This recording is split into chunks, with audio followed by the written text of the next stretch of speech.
Assalamualaikum warahmatullahi wabarakatuh. Waalaikumsalam warahmatullahi wabarakatuh. Alhamdulillah wassalatu wassalamu ala rasulillah.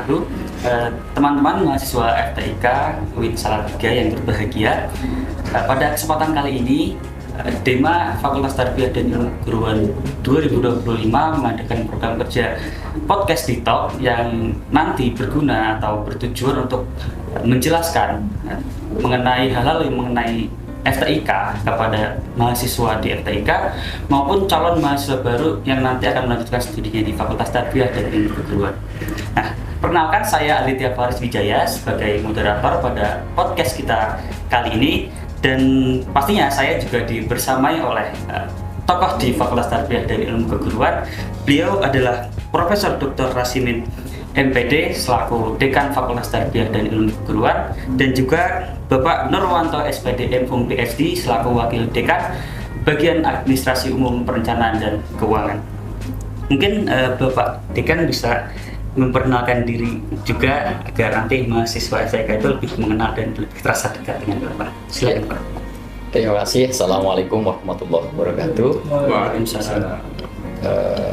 Saudara semuanya, mahasiswa yang saya hormati dan sebanggakan, perkenalkan saya Rasimin, kebetulan diberikan amanah sebagai Dekan Fakultas Tarbiyah dan Ilmu Keguruan UIN Salatiga. Terima kasih untuk Bapak Rasimin, Prof. Dr. Rasimin MPD. Kemudian kepada Bapak Wakil Dekan 2 bisa untuk memperkenalkan diri.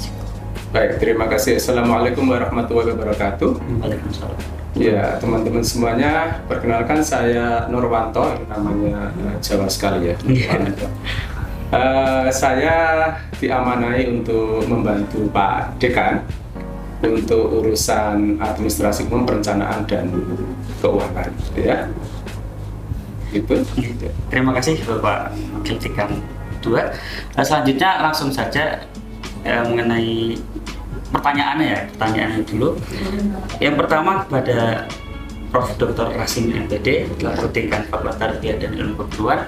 Nah, pertanyaan ini mengenai sejarah FTIK Bapak. Nah, kan mahasiswa FTIK ini pasti ada yang kepo gitu loh Pak. FTIK ini sejarah seperti apa dan berdirinya itu bagaimana, latar belakangnya, mungkin dari Pak Dekan bisa dijelaskan. Ya, terima kasih. Terkait dengan sejarah Fakultas Tarbiyah dan Ilmu Keguruan UIN Salatiga itu tidak terlepas dari tiga periodisasi, ya, yakni periodisasi Fakultas Tarbiyah Wali Songo Semarang di Salatiga, kemudian periodisasi Stein Salatiga, dan yang ketiga adalah periodisasi YIN Salatiga. Ini sejarah awalnya di sini. Nah, kemudian berdasarkan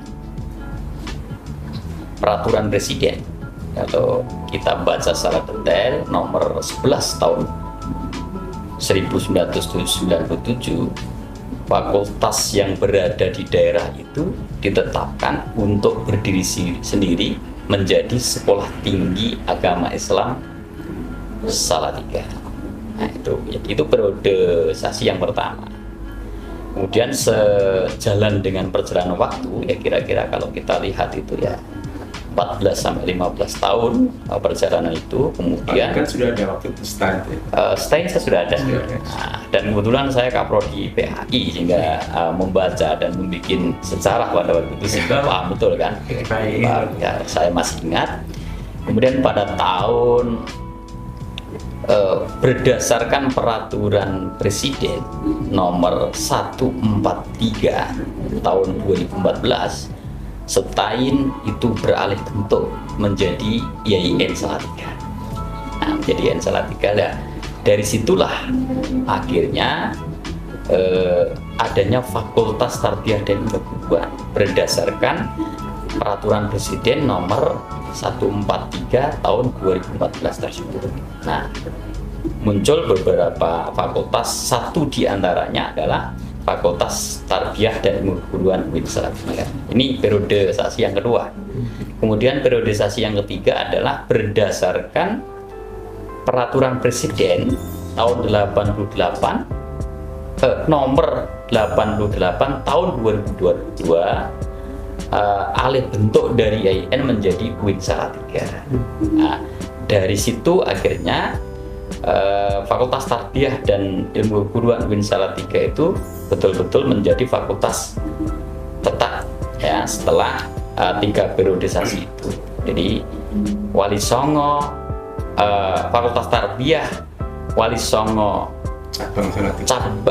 di Salatiga, kemudian Setain Salatiga yang pada waktu itu menjadi jurusan Tarbiyah, kemudian IAIN Salatiga menjadi Fakultas Tarbiyah dan Ilmu Keguruan. Sampai sekarang ini adalah Fakultas Tarbiyah dan Ilmu Keguruan UIN Salatiga berdasarkan Peraturan Presiden nomor 88 tahun 2002. Itu sejarahnya adalah seperti itu. Paling tua berarti. Kalau dilihat dari sejarahnya, Fakultas Tarbiyah dan Ilmu Keguruan itu adalah fakultas yang paling tua. Fakultas yang paling tua, sehingga mungkin usianya lebih tua dari kita gitu kan, karena pada waktu itu kalau kita lihat bacanya itu menjadi fakultas cabang dari Wali Songo Semarang di Salatiga itu pada tahun 1971. Nah, kan kita belum lahir gitu kan. Lahir berapa? 2003 Pak. Wah, Sejarahnya begitu. Ya, singkatnya adalah seperti itu. Tadi berarti sejarah FTIK tuh sudah mengalami banyak alih bentuk gitu ya Pak ya? Ya. Jadi UIN Salatiga jadi salah satu fakultas di UIN Salatiga gitu.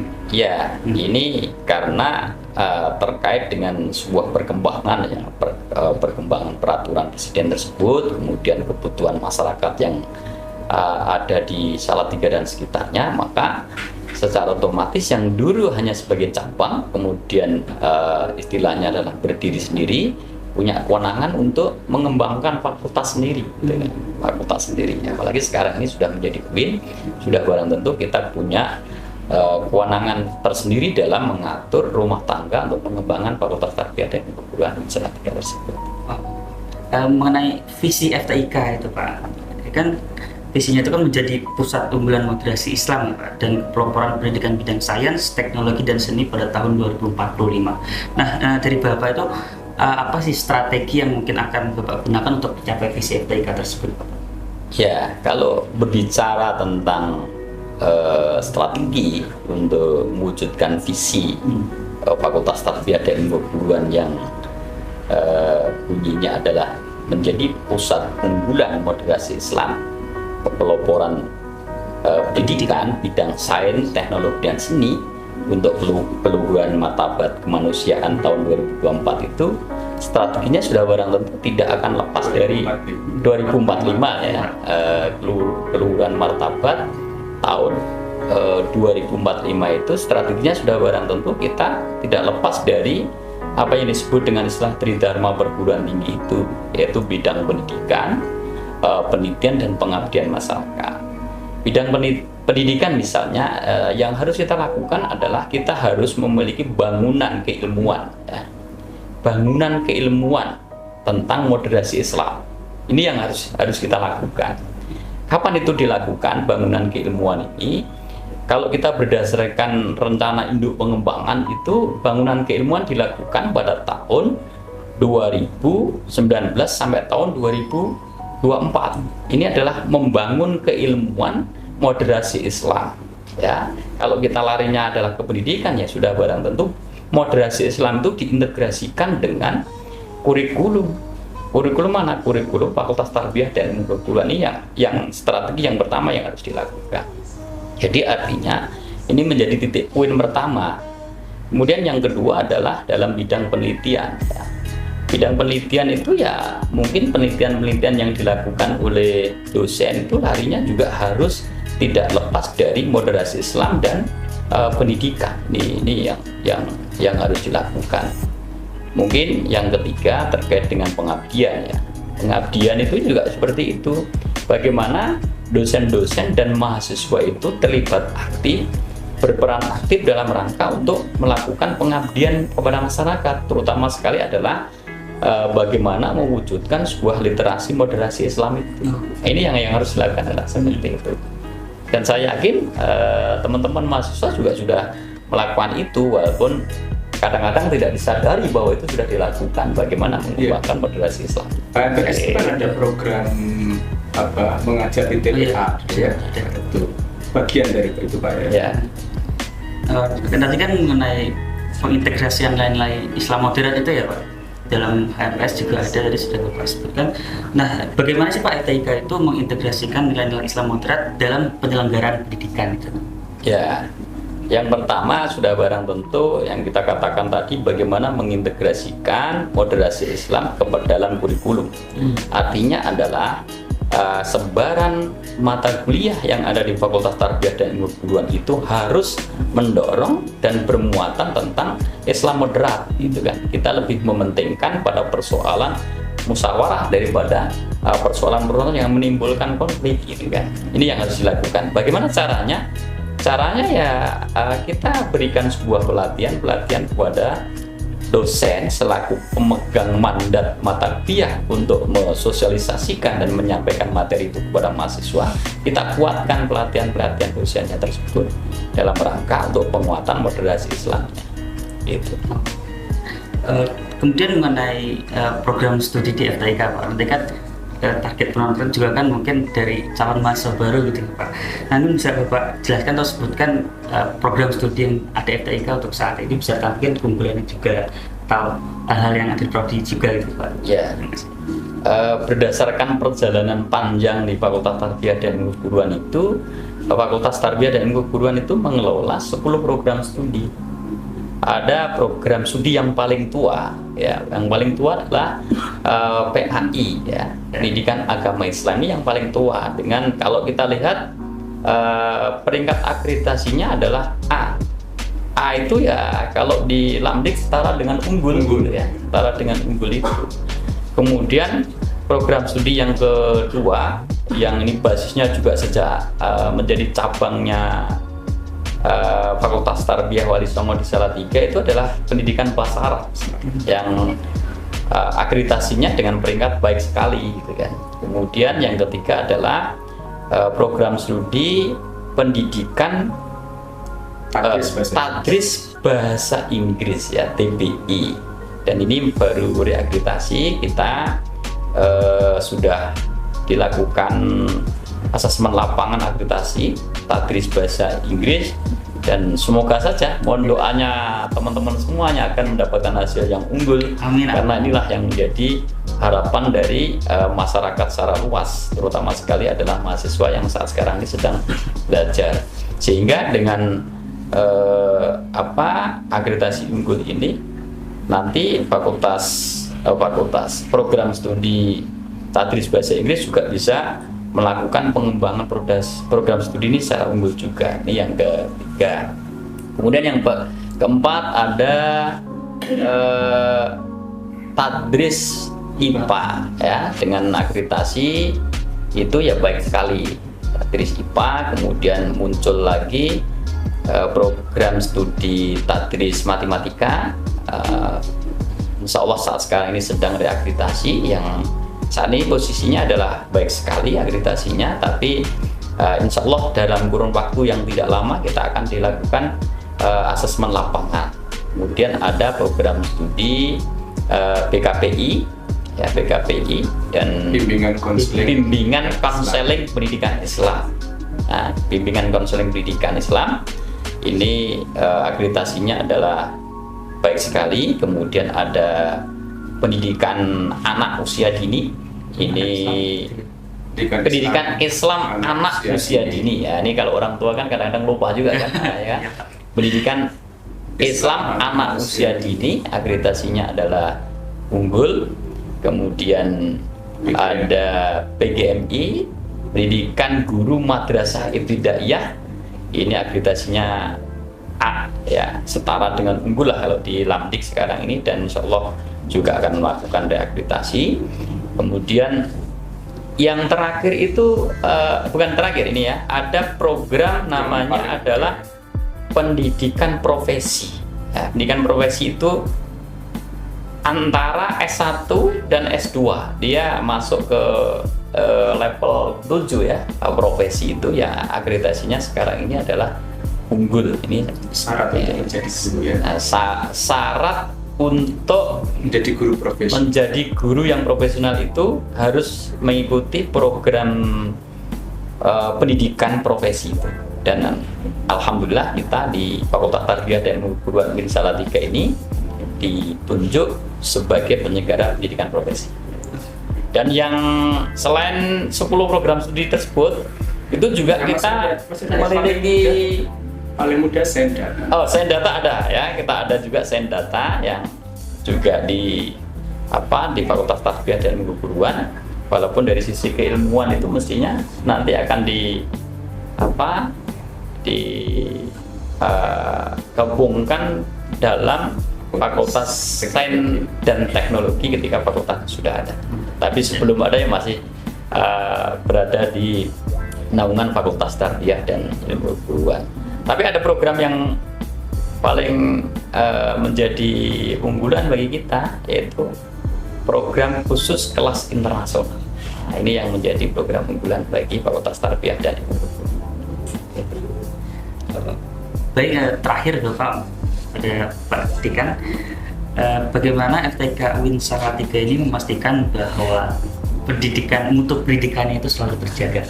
Ya, pertama kita kan mengikuti prosedur penjaminan mutu ya, prosedur penjaminan mutu yang induknya adalah di universitas, yaitu lembaga penjaminan mutu fakultas. Kemudian kalau di Fakultas Tarbiyah dan Keguruan itu adalah ada gugus jaminan mutu fakultas. Inilah sebenarnya sebagai kontrol utama dalam rangka untuk menjaga dari kualitas pengelolaan, kualitas pembelajaran, dan kualitas akademik yang ada di Fakultas Tarbiyah dan Keguruan. Jadi maka untuk menjaga itu ya pasti kita ada yang disebut dengan istilah SPMI, Sistem Penjaminan Mutu Internal ya, yang dilakukan hampir 1 semester sekali. Nah, kemudian kalau dari sisi tata kelola administrasi ya ada audit mutu internal, ini dilakukan secara terus-menerus. Dari situlah sebenarnya kontrol internal kita dalam rangka untuk menjaga kualitas yang ada di Fakultas Tarbiyah dan Keguruan. Selain itu juga kita dikontrol oleh lembaga-lembaga mandiri yang melalui akreditasi program studi tersebut. Gitu, Mas. Baik, terima kasih kepada Bapak Dekan yang telah menjawab beberapa pertanyaan tadi yang sangat jelas menurut saya sekali, Pak. Kemudian kita beralih pada Bapak Wakil Dekan 2 bidang administrasi umum, perencanaan dan keuangan. Di sini ada beberapa pertanyaan supaya mungkin mahasiswa itu juga sering bertanya mengenai hal ini. Nah, yang pertama ini mengenai UKT di FTIK itu transparansinya itu seperti apa dan dialihkan kemana saja gitu. Gitu. UKT itu uang kuliah tunggal ya. Untuk uang kuliah tunggal kita mengikuti peraturan yang ada. Jadi misalnya untuk tahun 2024 kemarin ya, kita ikut keputusan Menteri Agama Republik Indonesia nomor 498. Untuk yang tahun ini untuk masa baru belum kita terima salinan SK-nya, sehingga belum bisa saya informasikan. Tetapi kita mengikuti aturan-aturan yang ada yang ditetapkan oleh pusat ya, Kemenak pusat, kemudian nanti akan diratifikasi oleh universitas, kemudian itu kita jalankan, gitu kan. Nah, untuk tahun kemarin, kita bicara tahun kemarin ya, karena sudah ada itu ada 7 tingkatan kan. Ada tingkat grade 1 sampai 7, masih ada tambah lagi itu grade untuk mahasiswa KIP. Kita ikut yang itu. Nah, nanti ada ketentuan-ketentuan sendiri dari data-data mahasiswa itu mana yang masuk grade 1, grade 2, grade 3 sampai grade 7 maupun grade KIP sesuai dengan data-data yang diberikan oleh mahasiswa. Nah, itu nanti ada yang dapat grade 3, grade 4. Nah, itu salah satunya diantaranya adalah faktor penghasilan orang tua yang diberikan waktu mendaftar, itu kan ada rentangnya berapa, itu kemudian untuk menentukan grade dari UKT. Jadi kita tidak membuat sendiri, tapi memang sudah ada keputusannya, ada bahkan lewat keputusan menteri gitu. Nah, itu nanti UKT itu akan dipakai untuk membiayai kegiatan-kegiatan yang ada di fakultas, gitu ya. Jadi nanti oleh universitas kita akan dikasih anggaran dalam 1 tahun itu sekian, gitu. Kemudian kita bagi ke seluruh unit dan kegiatan yang ada, termasuk di dalamnya ke kegiatan kemahasiswaan, ya kan? Yeah. Ada HMPS, ada DEMA, SEMA, semua itu harus kita kasih anggaran di sana, gitu kan? Nah, itu yang pasti untuk kita dari administrasi umum dan keuangan dan perencanaan itu kita sifatnya mensupport ya, mendukung proses core bisnis kita. Core bisnis kita itu kan pendidikan ya, jadi kita mendukung yang ada di sana, kegiatan yang ada terkait dengan pendidikan itu. Mulai dari hal yang kecil sampai yang besar ya. Hal yang kecil misalnya menjaga kebersihan, gitu kan, untuk lantai bersih itu kan juga butuh anggaran. Gitu. Untuk ruang kelas, gitu, harus ada perlengkapan sarana prasarana, nah itu kita ambilkan juga dari uang UKT itu. Sampai kayak listrik, yang listrik ini kan harus dibayar kan, nah, itu juga ada dari sana, termasuk nanti bayar dosennya, ya.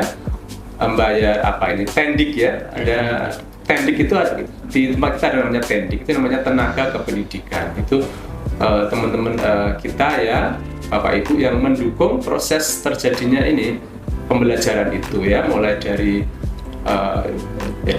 kepala bagian, kepala subtim, akademik dan seterusnya sampai OB gitu ya. Jadi itu semua adalah sebuah sistem yang harus kita wadahi, harus kita manage sehingga proses pembelajaran ini bisa berlangsung dengan nikmat gitu. Jadi kalau misalnya bayangkan ini kuliah gitu ya, ruang di lorongnya itu kotor, toiletnya kotor, itu kan tidak nyaman ya, tidak nyaman. Nah, itu bagaimana kita mencoba untuk membuat itu senyaman mungkin. Tapi kan itu juga sistem ya, artinya sistem itu juga mahasiswa ada di dalamnya kan. Ya harus kita ikut membantu juga, misalnya dengan membuang sampah di tempatnya, itu kan juga bagian-bagian dari itu, termasuk sampah itu kan juga bagian dari dana UKT juga itu.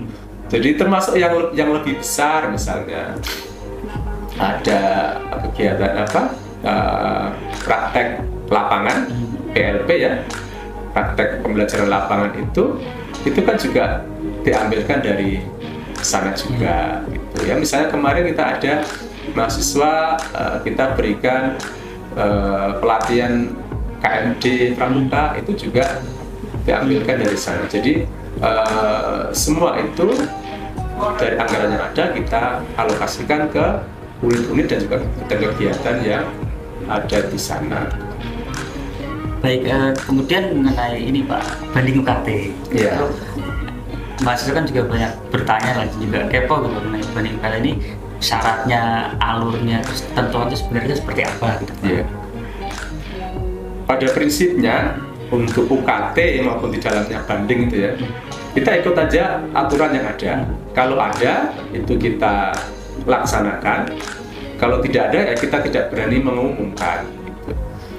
Ya, jadi kalau tidak ada aturannya kita berikan pengumuman kan nggak benar juga gitu ya. Jadi termasuk UKT dan banding itu. Katakanlah misalnya untuk keputusan Menteri Agama Indonesia nomor 498 tahun 2024 itu kan tentang itu ya, UKT dan seterusnya itu. Di sana ada, ini saya lihatkan ya, di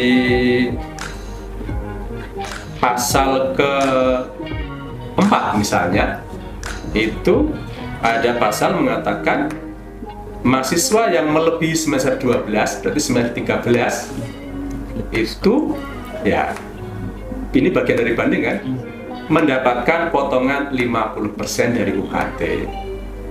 Tuh. Dan pasal kelimanya ternyata diperluas lagi, bukan hanya mahasiswa tahun 2024, termasuk di dalamnya mahasiswa sebelum tahun akademik 2024-2025. Nah ini ada aturannya, maka kita berani menyampaikan dan share gitu. Jadi nanti mahasiswa yang tahun semester 13 dan 14 ya akan mendapatkan itu kalau misalnya belum tagihannya belum ada pengurangan, nah bisa mengajukan surat ke Pak Dekan, nanti akan kita proses ini supaya mendapatkan keringanan dengan 50% sesuai dengan ketentuan yang ada gitu. Selain itu kalau tidak ada edarannya kita tidak berani untuk menyampaikan. Kemudian mengenai ini Bapak, mengenai beasiswa, masih juga banyak yang cari-cari beasiswa dari jenisnya, terus bagaimana sih mahasiswa itu memperoleh informasi mengenai beasiswa ini? Iya. Untuk beasiswa ya, kami bekerja sama, karena yang di bagian administrasi umum perencanaan itu bukan cuma saya.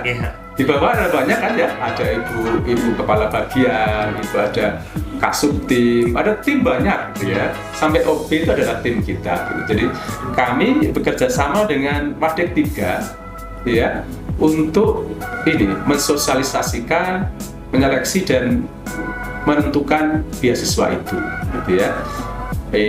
Ini untuk tahun ini misalnya ya itu ada beberapa beasiswa ya, mulai dari KIP ya, kemudian ada beasiswa prestasi ya, ada beasiswa hafid Quran yang baru saja selesai kemarin seleksinya ya, mungkin ada teman kita yang dapat begitu ya.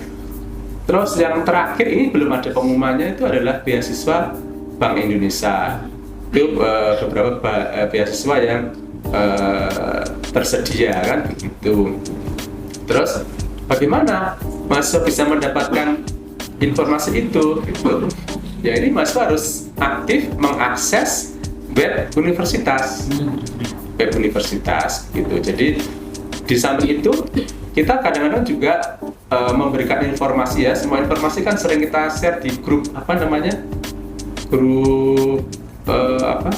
Telegram. Mahasiswa ada semua angkatan kan ada grup Telegram ya, semua informasi akademik semua dikirimkan di sana. Nah itu akan kita share juga di sana. Mungkin juga di Siakat juga kita umumkan juga semua informasi ada di sana. Jadi silakan mahasiswa aktif untuk mengakses informasi-informasi kita untuk melihat apa saja beasiswanya. Minta tolong juga ini kepada tim advokat dari Ormawa, dari Demas, Sema sampai HMPS itu menyebarluaskan sehingga semua yang berhak itu bisa dapatkan informasi, kemudian bisa mendaftar gitu ya, gitu. Jadi untuk syaratnya, itu nanti kan beda-beda ya. Nanti akan ada semacam surat edaran gitu ya.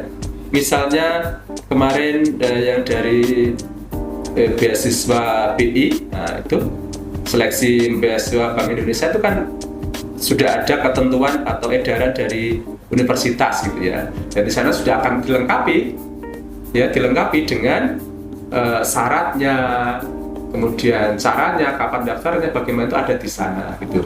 Sehingga tolong dipastikan juga ya informasi-informasi itu resmi gitu ya.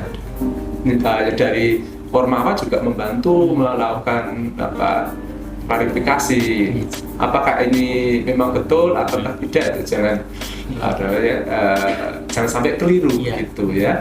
Jadi itu beasiswa yang ada dan alurnya. Nanti untuk prosesnya biasanya dibantu dan dikawal oleh. sebenarnya apa peran dari Wakil Dekan 2 itu, Pak, dalam mendukung proses belajar mengajar di FTIK? Iya, ya sebenarnya untuk bidang saya itu cukup luas ya. Cukup luas. Kenapa cukup luas? Kalau misalnya Wakil Dekan bidang akademik kan hanya khusus bagian akademik ya. Wakil Dekan bidang mahasiswa dan alumni hanya mahasiswa dan alumni. Tapi kita harus mensupport dua-duanya itu, mensupport gitu ya. Misalnya untuk akademik kita ya, sebelum perkuliahan berlangsung misalnya, kita harus memastikan kelas itu siap, kelas itu bersih nggak? Gitu. Saya harus mengecek, oh kelasnya ini kok kotor, nah, ini harus sudah siap sebelum masa masuk harus sudah siap. Gitu. Seperti kemarin untuk persiapan itu saya menemukan beberapa LCD yang tidak berfungsi, ya kita siapkan sebelum perkuliahan berlangsung, kita ganti yang berfungsi baik gitu. Nah, kalau dalam kelas itu kan ada banyak sarana prasarana ya. Nah, itu juga kita mengusahakan. Kita mengusahakan sarana prasarana yang terbaik sesuai dengan anggaran yang kita miliki gitu ya. Kemudian untuk katakanlah 2 tahun terakhir ini ya, 2024-2025 ini kita berusaha untuk meningkatkan lagi pelayanan kita. Tidak hanya di dalam kelas, gitu ya, tidak hanya di dalam kelas, tapi kita mencoba untuk memperluas kenyamanan mahasiswa di luar kelas. Misalnya, sekarang di hall, di lantai 2, sudah kita siapkan ruang berkumpul mahasiswa, ruang baca, bisa dibaca atau hanya untuk menunggu kuliah, atau hanya untuk bersosialisasi, ya ngobrol, relax, menghilangkan penat selama kuliah, gitu kan. Kita sediakan 3 set sofa besar, ya. Kalau misalnya siang bawa bekal makanan di rumah, bisa dimakan di sana, gitu. Ada juga meja-meja untuk duduk, untuk mengerjakan skripsi, tugas. Ada colokannya kan, gitu ya. Itu kita berusaha meningkatkan itu. Kita juga mendapatkan ini bantuan ya. Terakhir itu ada bantuan gazebo. Ada 2 kan, di timur gedung dan di barat gedung. Kita lengkapi dengan listrik juga. Itu nanti kita harapkan bisa dimanfaatkan oleh teman-teman mahasiswa untuk membaca atau menggarap skripsi, mengerjakan tugas, atau hanya sekedar menghilangkan penat gitu ya. Kalau di timur itu malah lebih enak lagi, dekat dengan kantin duafa ya. Jadi kalau mau minum tinggal datang ke sana, bawa ke situ, kemudian nanti mengerjakan tugas lagi. Pengen snack tinggal beli bawa ke situ. Nah, itu kita bantu teman-teman juga yang ada di dompet duafa gitu ya. Karena itu dompet duafa itu kan di dalamnya ada unsur ibadah juga, unsur sedekah juga di sana. Nah, gitu. Jadi untuk bidang saya memang terutama di bidang akademik itu kita menyiapkan sarana prasarana. Tentunya di luar itu masih ada bagian-bagian lain yang kita urus ya, termasuk dari bagaimana meningkatkan kualitas dosen, meningkatkan bagaimana menjaga karir dosen, menjaga karir tendik dan seterusnya, itu ada di bagian kita. Dan sampaikan Pak Dekan tadi, untuk keuangan kita transparan. Kenapa transparan? Karena auditnya itu banyak gitu ya. Ada audit internal dari SPI gitu. Kalau teman-teman dari Ormawa itu mau melakukan kegiatan itu kan harus lewat audit SPI dulu. Oh ini boleh, ini tidak boleh gitu kan. Itu audit internal. Nanti ada audit dari pusat gitu ya, ada BPK dan seterusnya begitu. Jadi itu untuk menjaga transparansi dan penggunaan anggaran yang baik, gitu. Ya secara singkat begitu yang harus kita kerjakan di dalam administrasi umum, perencanaan dan keuangan. Terima kasih Bapak atas jawaban yang jelas tadi. Mungkin sebelum kita akhiri, kita selesaikan podcast ini, mungkin ada closing statement dari Bapak Dekan dan Bapak Wakil Dekan 2 itu bisa dimulai dari Bapak Dekan, nanti bisa sampaikan kepada mahasiswa FTIK atau calon mahasiswa baru yang akan melanjutkan studi di FTIK nanti Bapak. Ya, terima kasih terutama sekali kepada mahasiswa Fakultas Tarbiyah dan Keguruan. Belajarlah dengan sungguh-sungguh, memanfaatkan waktu dengan baik, karena saudara-saudara adalah merupakan para pemuda, para generasi muda yang terpilih untuk mengikuti pendidikan, karena tidak semuanya para pemuda dan para remaja itu punya kesempatan untuk belajar, terutama sekali di Fakultas Tarbiyah dan Keguruan. Jangan menganggap bahwa belajar itu adalah sebagai tugas, tapi anggaplah bahwa belajar itu jalan untuk menempuh mimpi menjadi kenyataan. Ini yang perlu dilakukan. Terima kasih, saya pikir. Assalamualaikum warahmatullahi wabarakatuh. Waalaikumsalam warahmatullahi wabarakatuh. Kemudian dari Bapak Wakil Dekan 2 mungkin juga menyampaikan pesan terhormat. Baik, kita ini ada dalam sebuah sistem ya, sistem tidak terpisahkan antara dosen, kemudian tendi, sampai mahasiswa itu adalah sebuah sistem. Jadi mari kita bekerja bersama untuk mensukseskan pendidikan kita, mensukseskan proses pembelajaran yang ada di sini, ya. Jadi belajar dengan sungguh-sungguh, termasuk juga menjaga sarana prasarana dengan baik, jangan dirusak, jangan dicoret-coret, gitu ya. Menjaga kebersihan bersama, buanglah sampah pada tempatnya. Itu adalah hal kecil yang kita lakukan bersama, tapi sangat membantu untuk menciptakan suasana yang nyaman yang ada di FTIK ini. Kemudian juga seperti juga semboyannya Pak Dekan, mendidik dengan hati, berprestasi tiada henti. Maka bagi mahasiswa, belajar dengan hati, berprestasi tiada henti. Itu baik. Cukup itu ya. Baik, terima kasih. Assalamualaikum warahmatullahi wabarakatuh. Waalaikumsalam warahmatullahi wabarakatuh. Alhamdulillah kita sudah sampai di akhir podcast kita pada kali ini.